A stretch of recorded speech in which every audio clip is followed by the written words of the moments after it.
billions more on defense, ramping up the defense industrial base, keeping Ukraine strong. The US is putting every pressure on Russia, as the Europeans are doing. And the US is leading the peace effort. And there is only one country, the most powerful nation on earth, the US, which can do that. The US is doing exactly what we need when it comes to Ukraine. The US, and Brits Colby has been important here because he has always been an advocate of Europe stepping up, but also a strong conventional presence of the US here in Europe.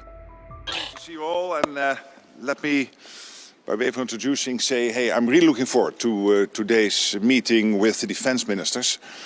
It will be very much about the implementation of what we decided in The Hague, ramping up Canada and Europe when it comes to defense spending, across the alliance, making sure that the defense industrial base is producing the output we need to be able to deter and defend ourselves.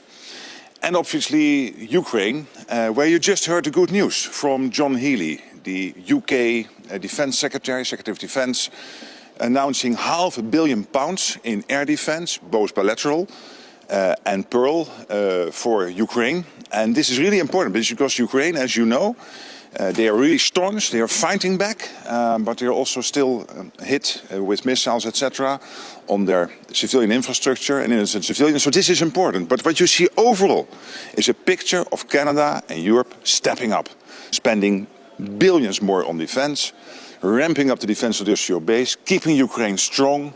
So I think this is very important. We will take stock today and then chart out the course towards our summit in The Hague. So I take a few questions because we will see each other later today at the press conference. Sir.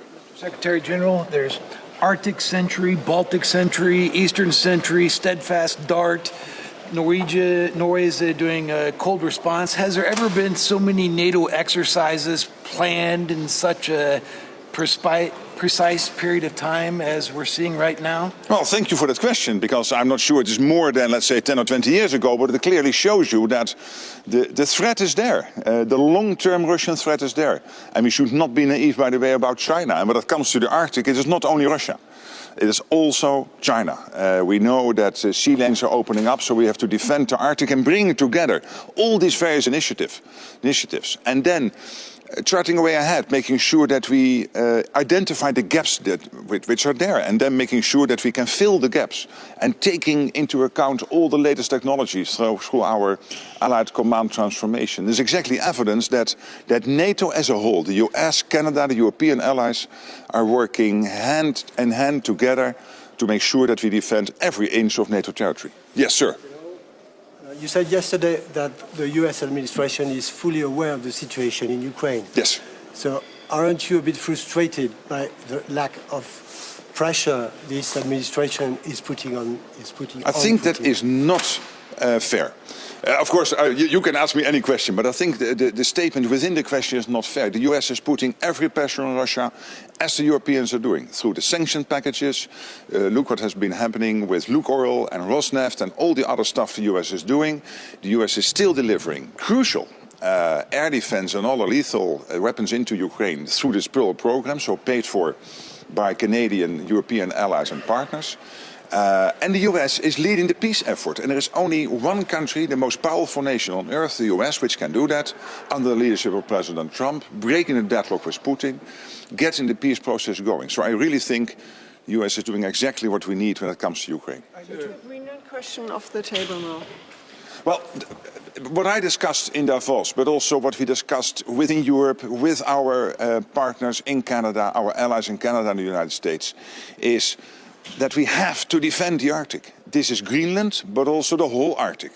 And the good news, I think, yesterday is with the launch of Arctic Sentry, that we will now bring together all the assets which we have currently available in the Arctic, getting the whole picture, getting NORAD involved, US NORSCOM involved, EUCOM involved, and all the European allies together to make sure that we defend the Arctic against, as I said, the opening up of sea lanes, Russia increasingly active there, but also China. Are you actually concerned, Secretary-General, that this renewed focus on the Arctic could pull focus somewhat from NATO's eastern flank? No, NATO is so strong that we can do both, and we have to basically have a 360-degree approach to any threat against NATO territory. And Eastern Sentry, making sure that our eastern flank is secure and strong. And we have seen the drone incursions in Poland early September. We have seen what happened in Estonia a couple of weeks later in September with the MiG from Russia into Estonian airspace. So we have to make sure that we defend every inch of Allied territory. So Eastern Sentry is important, Baltic Sentry, making sure that we protect the undersea sea cables and critical infrastructure, but of course also the Arctic, and this is Greenland, but also the rest of the Arctic, Norway, Finland, Sweden, Denmark through Greenland, Iceland, Canada and the US. Focusing, of course, primarily on the area where our Supreme Allied Commander is working with. Sure. European allies are buckling up now for a while for the US posture review. Do you think Bridge Colby today will have a reassuring message that it won't be as bad, as big, as fast as expected? What I see happening over the last year is the US, and Bridge Colby has been important here because he has always been an advocate of Europe stepping up. The US leadership team under the leadership of President Trump and Secretary Hagsett, Secretary Rubio, indeed also Under Secretary Colby. They have always consistently pleaded for Europe doing more, Canada doing more, taking more care of the defense of NATO territory, of course in conjunction with the United States. And I predict that longer term you will see, of course, the nuclear umbrella as the ultimate guarantor of our security here in Europe and Canada, but also a strong conventional presence of the US here in Europe, which is crucial. We all know this. And NATO is not only there to protect Europe and Canada, it's also there to protect the United States. And for the United States to be secure, you need a strong and secure Arctic, a secure Europe, but also a secure Atlantic. So we are in this together. This is how this alliance was founded 77 years ago in 1949. Final question, and then we'll see each other at the... Are you expecting tension in the room today between Denmark and the US over Greenland, or have you managed to sort of ease the alliance through that crisis? And are you disappointed that Pete Hegseth isn't coming? Is that a signal that the US actually isn't that interested in its transatlantic bond? Well, on the first question, what I'm seeing is that as an alliance, we came together to discuss this threat assessment when it comes to the Arctic, which is, yes, Greenland, but also the whole of the Arctic area. So including our new members, our new allies from Sweden and Finland, who bring a lot of experience when it comes to this. Take Norway, which has been in the alliance for so long, I think from the start, if I'm right.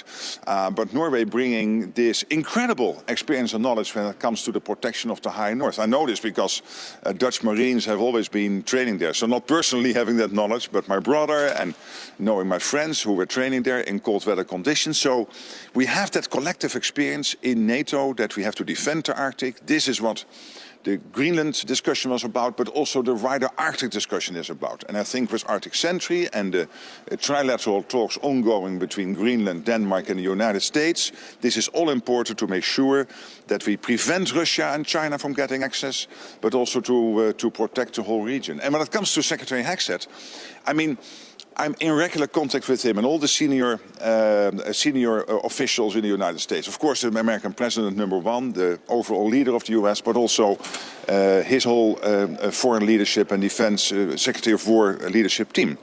But hey, they have to take care of the whole world.